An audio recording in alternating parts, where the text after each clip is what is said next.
Bismillah, Assalamualaikum. Bagian 12 Kutukan Sewu Lembut di Fakta Sejarah versi Danan dan Cahyo dari Mas Dioseta. Ini dia selengkapnya.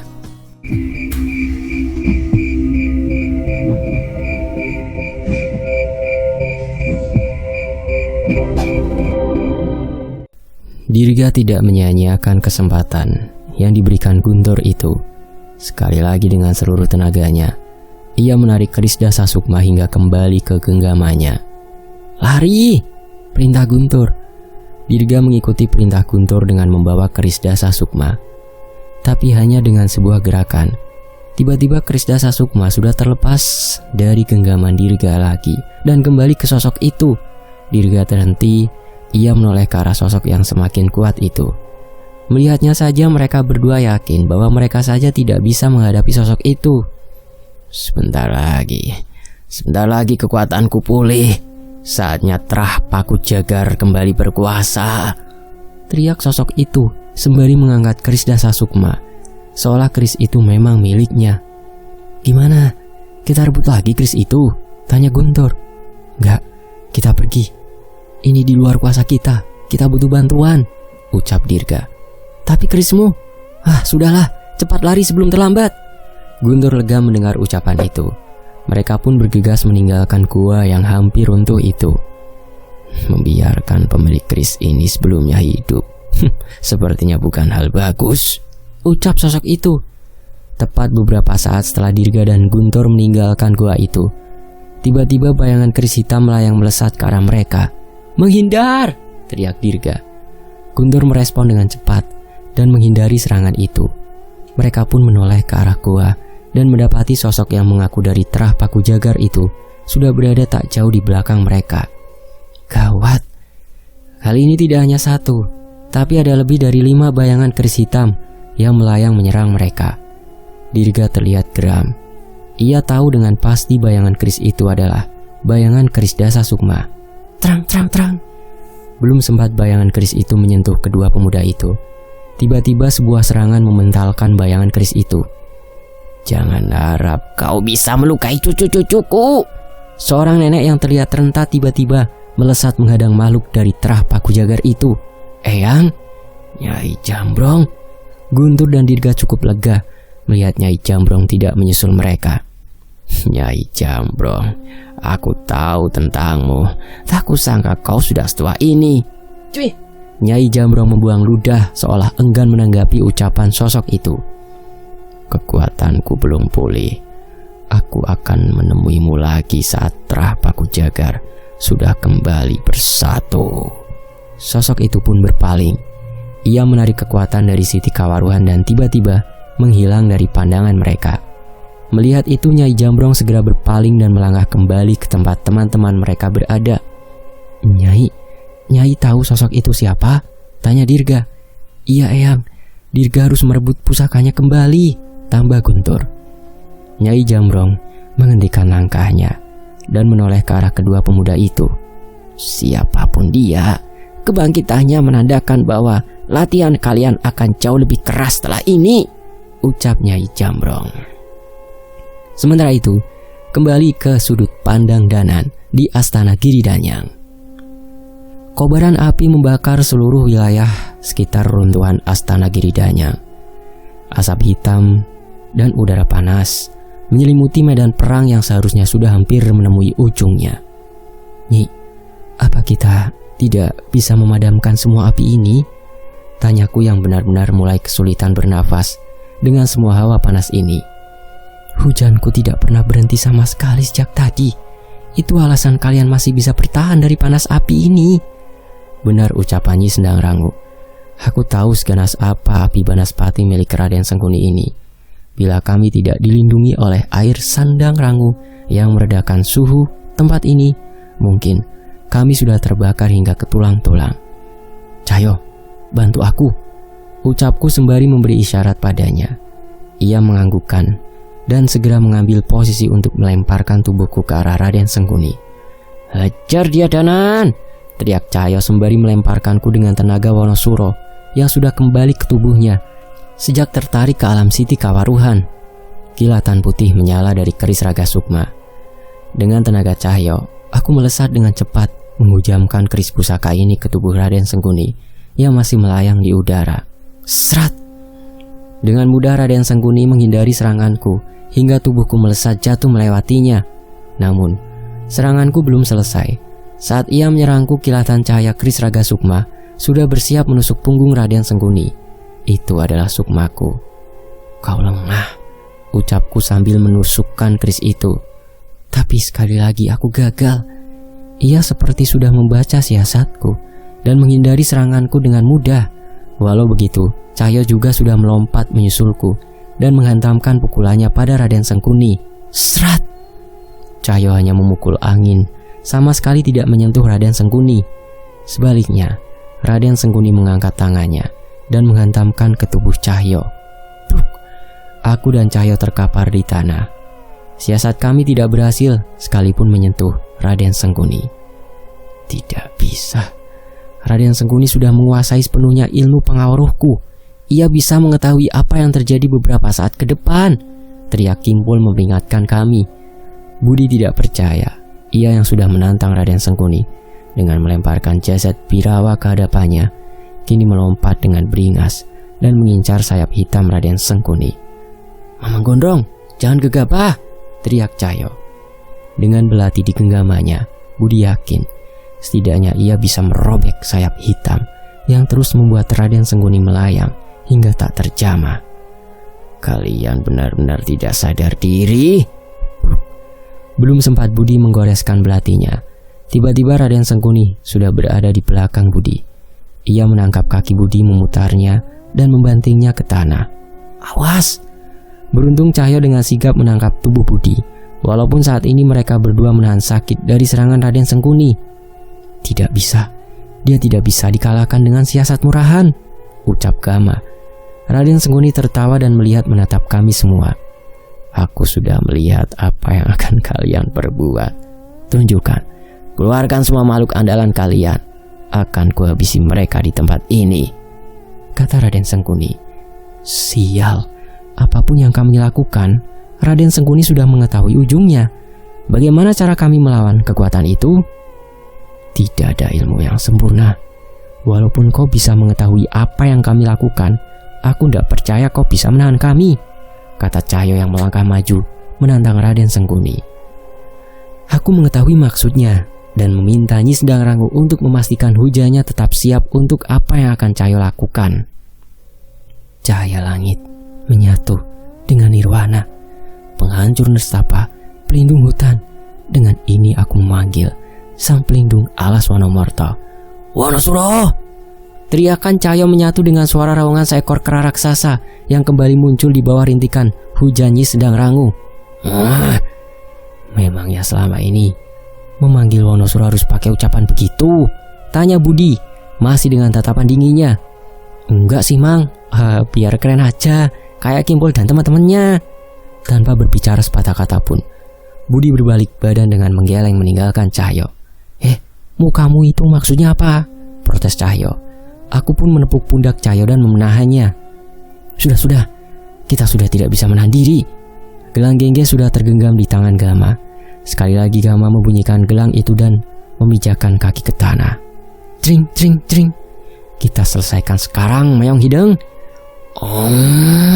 Raungan Mayong Hideng terdengar bersama sosok kucing besar yang menyusul Wonosuro. Kau juga Wirangon. Kimpul tidak mau kalah. Sosok ular besar yang menyatu dengan pusaka kerangkeng Sukmo itu kini sudah menjadi pelindungnya yang dapat diandalkan. Aku tidak bisa membayangkan bagaimana cara Raden Sengguni mengalahkan ketiga makhluk keramat yang mengerikan ini. Serang!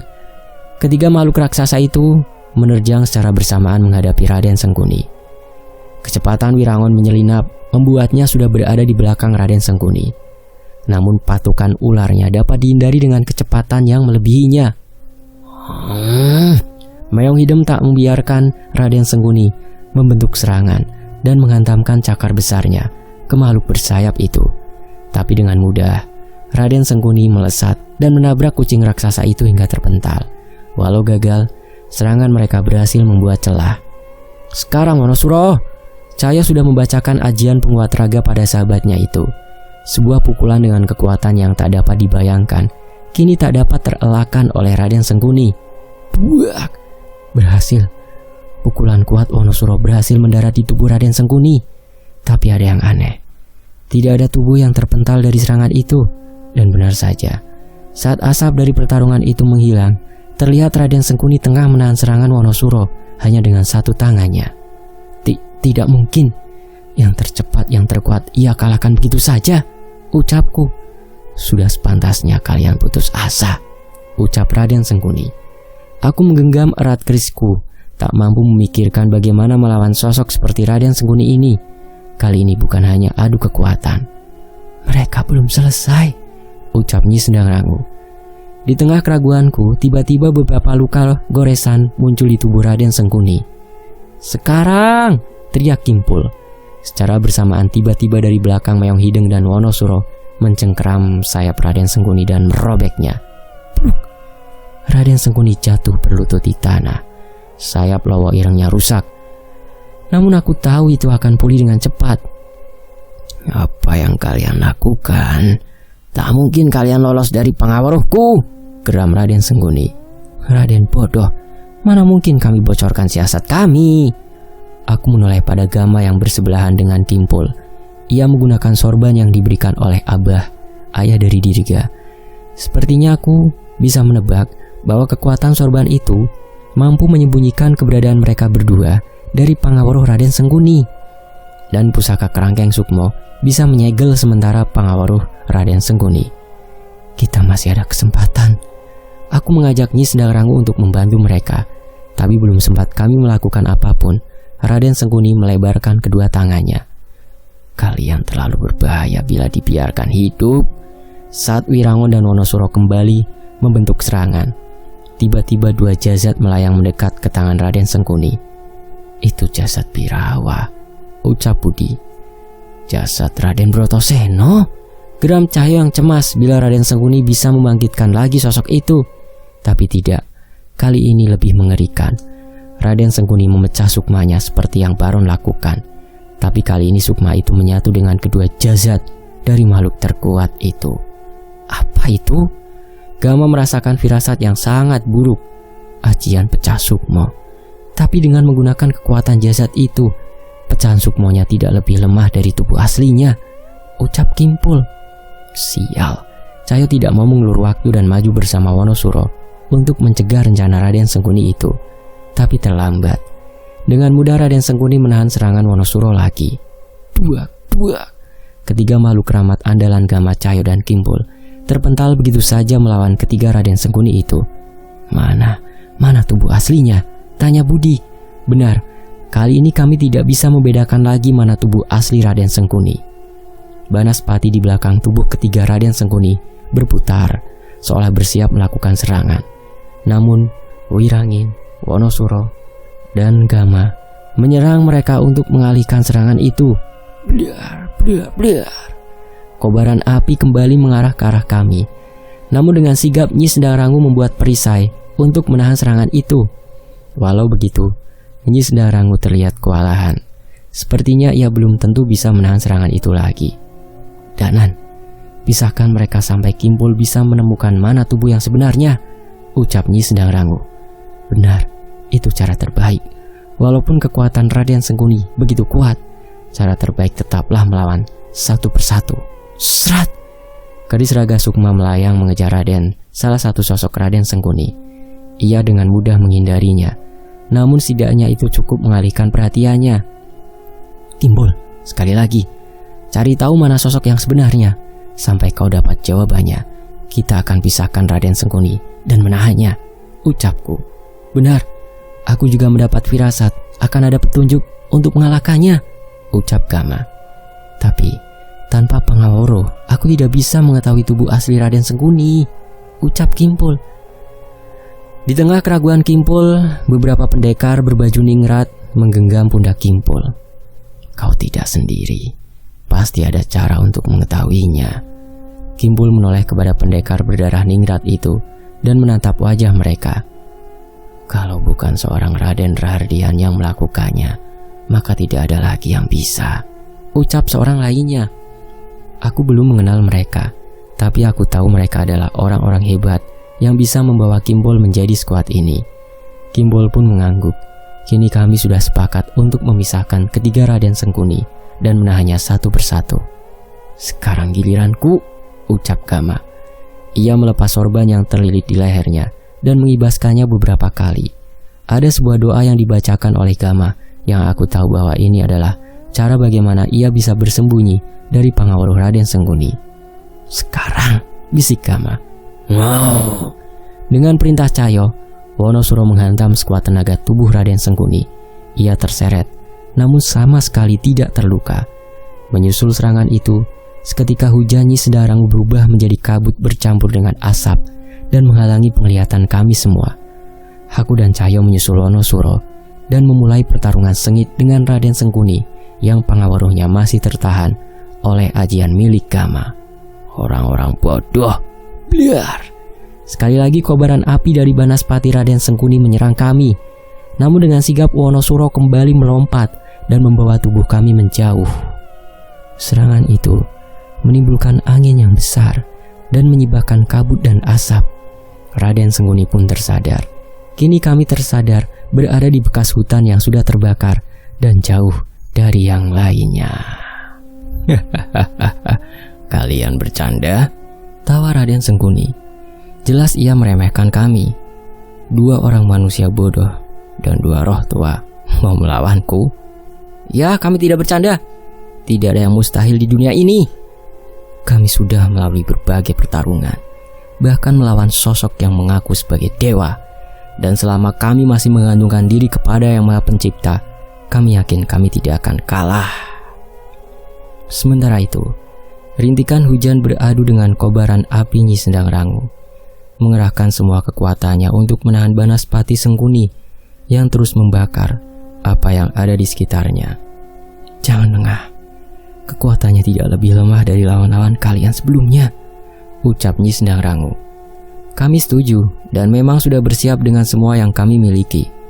Cahyo mengeluarkan sebuah benda kuningan berwujud artefak dan menanamkannya pada tubuh Wonosuro.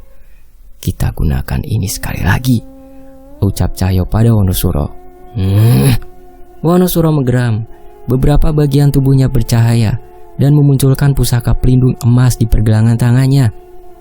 "Itu pusaka yang kalian gunakan di Setra Ganda Mayit?" tanyaku. "Benar. Ini lebih baik daripada aku harus memaksanya menggunakan Triwikrama." Aku mengangguk setuju. Triwikrama adalah ilmu mematikan yang kami bahkan tidak tahu apakah kami bisa menenangkan Wonosuro lagi setelahnya. Aku juga punya siasat, tapi kita harus mencari cara agar pengaruhnya tidak membaca siasatku ini, ucapku. "Kita pikirkan sambil mengajarnya," teriak Cahyo yang segera mengajakku menaiki Wonosuro dan menyerang ke arah Sengkuni. Digar! Pukulan Wonosuro beradu dengan Banaspati Sengkuni. Kali ini Wonosuro tidak terpental. Dengan pusaka itu, pukulan Wonosuro bisa mengimbangi ledakan Banaspati itu. Serat, serat. Kilatan putih dari keris Raga Sukma memburu sayap Sengkuni. Sementara Wonosuro menghalau serangan Banaspati yang mengincar kami. Sayangnya, strategi kami belum cukup. Seranganku masih dapat dihindari. "Aku sudah melihat ini semua sebelumnya," ucap Raden Sengkuni dengan sombongnya. "Kalau begitu, kau juga pasti sudah melihat kekalahanmu," teriak Cahyo yang sama sekali tidak gentar dengan Pangaworo yang sudah dikuasai sepenuhnya oleh Sengkuni. Pusaka Wonosuro membuat tubuhnya menjadi membesar sehingga tubuh Raden Sengkuni hanya sebesar kepalan tangannya saja. Cahyo memerintah Wonosuro untuk menghajar tubuh yang melayang itu. Namun, sekali lagi, Wonosuro hanya memukul angin dan Raden Sengkuni sudah berpindah di belakangnya. Duar! Tepat saat kemunculannya di belakang Wonosuro, aku mendaratkan ajian lebur saketi ke Raden Sengkuni. Aku sudah memprediksi ia akan berpindah ke sisi buta Wonosuro. Tapi sialnya, seranganku sama sekali tidak melukainya. Aku juga sudah mengetahui akan datangnya seranganmu dan mengetahui bahwa seranganmu terlalu lemah. Kini Raden Sengkuni melesat sendiri, menghantam punggung Wonosuro. Wah! Wonosuro kesakitan dengan serangan Raden Sengkuni yang menghantam tubuhnya. Aku dan Cahyo segera menyusul keberadaan Raden Sengguni di tubuh Wonosuro dan menghadapinya. Buak! Cahyo terpental dengan mudah oleh pukulan Sengguni. Aku yakin ia sudah menggunakan ajian penguat raga, namun ternyata itu tidak sebanding dengan ilmu Raden Sengguni. Angin berembus layaknya alunan puisi yang mengalun. Deruan angin menyayat-nyayat tubuh Sengguni yang kuselimuti dengan ajian gambuh rumekso. Bila Cahyo saja tidak bisa melawan dalam pertarungan jarak dekat, mungkin aku juga akan kesulitan. Wow! Wonosuro mengamuk, mementalkan kami bertiga dari tubuhnya. Angin yang terus menyayat tubuh Raden Sengguni membuatnya tak menyadari pukulan keras Wonosuro. Buak! Kali ini pukulan itu mendarat dengan telak. Raden Sengguni jatuh ke tanah. Aku tidak menyia-nyiakan kesempatan itu dan mengirimkan ajian lebur saketi yang kutanamkan pada keris Raga Sukma. Nyi Sendang Rangu, bantu aku, pintaku pada Nyi Sendang Rangu. Sebuah selendang menutupi tubuhku hingga kekuatan gaib membanjiri keris Raga Sukma. Kilatan putih menyelimuti tubuhku dari kekuatan besar yang kutanamkan di keris Raga Sukma. Sekarang, teriak Nyi Sendang Rangu. Aku melepaskan kekuatan yang tertahan dari selendang Nyi Sendang Rangu dan memecah kilatan keris Raga Sukma bagaikan hujan yang terus menghantam tubuh Raden Sengguni. Trang, trang, trang.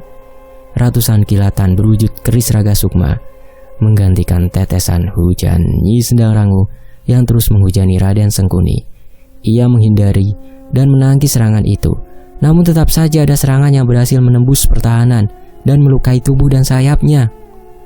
Berhasil. Serangan kami berhasil melukai Raden Sengguni, tapi ini baru permulaan. Ia bisa pulih dengan cepat, sementara kutukan itu masih berada di tubuhnya. Jangan sombong, terang.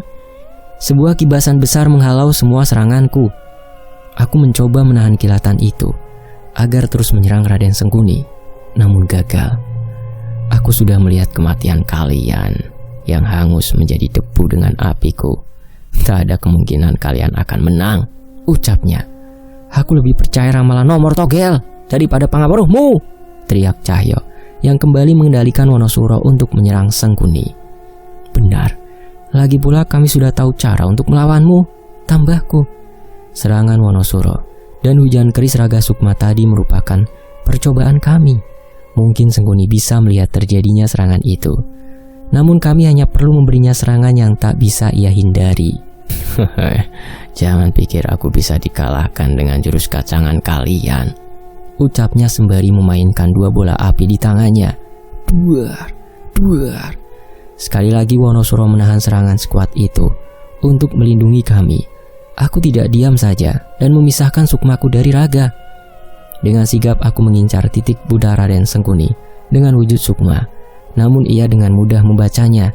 Berkali-kali aku menusukkan kerisku ke tubuhnya, namun ia bisa menghindar seperti asap yang menjauhi sentuhan. Buak! Sukmaku terpental. Tubuhku memuntahkan darah merah dari mulutku. Serangan Sengguni berhasil dengan mudah mengenaiku, namun aku belum menyerah dan masih mencoba menyerang. Sayangnya kali ini bola-bola api itu mengincar sukmaku. Danan, minggir! Dari ketiga penjuru bola api Banaspati, Raden Sengguni sudah memutari dan mengincarku.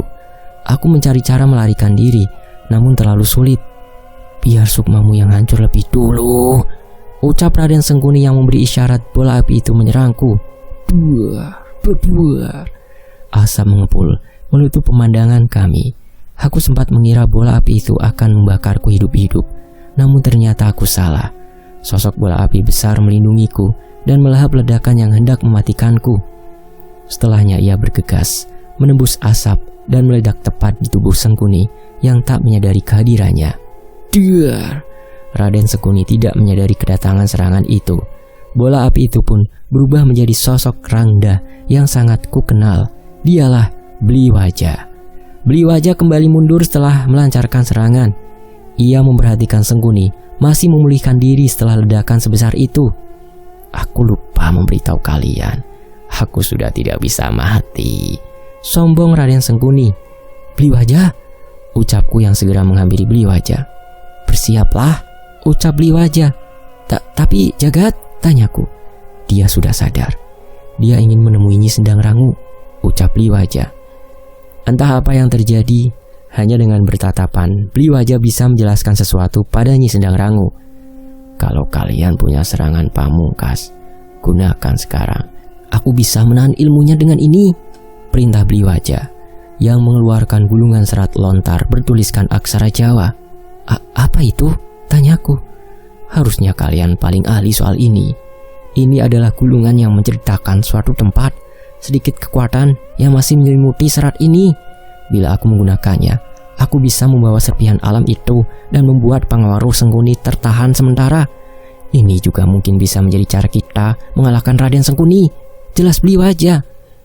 Aku dan Cahyo masih belum mengerti. Tapi aku seharusnya percaya saat tahu serangan Beli Wajah berhasil mengenai Sengkuni.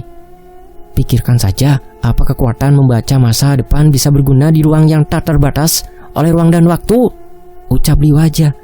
Ya, aku dan Cahyo berpikir sejenak dan mulai mengerti. Benar ucapnya. Bila kita berada di tempat yang tak terbatas oleh ruang dan waktu, mungkin saja Pangaworo itu tidak berfungsi lagi dan kami bisa mengalahkannya. Aku pun mengerti mengapa Beli Wajah tidak langsung mengatakannya dengan gamblang agar rencana kami tidak terbaca oleh Sengkuni. Namun masalahnya, strategi ini membutuhkan peran besar jagat yang tadi sempat sekarat. Pada intinya, kami harus membawa Raden Sengkuni ke alam itu dan menghabisinya di sana. Sebuah alam mengerikan yang tak terbatas ruang dan waktu, serta memiliki kesadarannya sendiri. Jagat Segoro Demit. Hanya Nyi Sendang Rangu dan Jagatlah yang bisa membuka gerbang itu dengan kekuatan mereka. Namun, apakah Mas Jagat sanggup? Kita lemahkan Raden Sengkuni sebelum kita jalankan rencana itu, perintah Beli Wajah. Aku dan Cahyo mengangguk. Beli Wajah kembali pada wujud rangdanya dan mengaktifkan serpihan Jagat Segoro Demit dari serat lontar yang perlahan terbakar dan menghitam. Waktu kita hanya sampai serat lontar ini terbakar habis. Setelahnya Jagat akan membawa kita semua ke alam itu, ucap Beli Wajah. Apa Mas Jagat sanggup? Tanya Cahyo. Ini pilihannya. Tugas kita adalah memastikan rencana ini berjalan lancar, ucap Beli Wajah. Kami bertiga berdiri bersandingan tanpa adanya hujan Nyi Sendang Rangu. Wonosuro pun kembali ke tubuh Cahyo dan menyatukan kekuatannya. Udara begitu panas, namun kami harus menahannya hingga kami benar-benar bisa mendaratkan serangan kami. Sayup-sayup terdengar suara gending gamelan Bali mengiringi gerakan rangda Beli Wajah. Aku merasakan bahwa Beli Wajah tidak bertarung sendirian di sini. Di tanah dewa tak ada yang mendukungnya dan menyalurkan kekuatan. Wonosuro, Cahyo menyusul rangda Beli Wajah dan beradu sengit dengan Raden Sengkuni. Benar, berbeda dengan sebelumnya. Kali ini Raden Sengkuni menahan dan melawan semua serangan mereka berdua. Ini menandakan Pangaworo Raden Sengkuni benar-benar tertahan. Berarti inilah saatnya. Aku membacakan sebuah mantra dengan keris raga sukma tepat berada di depan dahiku. Gunung pangurip jiwa ono reng rahining wang, apanas geni langgeng roko sampurno, sang roko putih, sang jiwa mute. Permata biru di keris raga sukma menyala. Di kepalaku teringat kejadian di mana ajian Segoro Demit menyelimuti Nyai Jambrong dulu bisa dihapus oleh leluhurku, Daryana Putra Sambara. Aku menggoreskan keris raga sukma pada lenganku dan meneteskan darah, sama seperti Pak menggunakan keris sukma geninya. Tetesan api putih menyelimuti keris raga sukma. Inilah ajian yang mampu menghapus kutukan sekuat apapun. Ajian yang dipelajari Eyang Daryana sampai akhir hayatnya. Ajian pemutih raga. Seolah sudah membaca gelagatku, Cahyo dan Beli Wajah membukakan celah untukku. Aku pun masuk ke dalam pertarungan. Sulit untuk mencari celah menusukkan keris itu di tubuh Raden Sengkuni. Namun sedikit demi sedikit keris itu menimbulkan goresan di tubuh Raden bersayap itu. Luka dari setiap seranganku mengeluarkan sedikit demi sedikit energi hitam yang ada di tubuh Raden Sengkuni, hingga tak mampu lagi menghindari tusukan keris raga sukma yang kugenggam. Apa ini? Teriak Raden Sengkuni yang tidak menyangka akan serangan yang ia terima. Aliran energi hitam bertiup mengelilingi tubuh Raden Sengkuni, menandakan sirnanya energi dari kutukan sewu lembut di tubuhnya. Buar. Beli Wajah dan Cahyo tidak menyia-nyiakan kesempatan itu. mereka mengajar Raden Sengguni hingga berbagai luka muncul di tubuhnya. Brengsek! Kobaran api menyala besar dari tubuhnya membuat kami tidak bisa mendekat. Danan, bersiap. Kita satukan, Sengguni dijaga Segoro Demit. Terdengar suara Nyis Darangu yang merasuki pikiranku. Bersambung. Nantikan bagian berikutnya hanya di Fakta Sejarah. Terima kasih sudah sejauh ini menyimak Kutukan Sewu Lembut di sini. Versi Danan Cahyo dari Mas Yose dari Fakta Sejarah. Saya pamit, wassalamualaikum warahmatullahi wabarakatuh. Terima kasih semuanya. Alhamdulillah.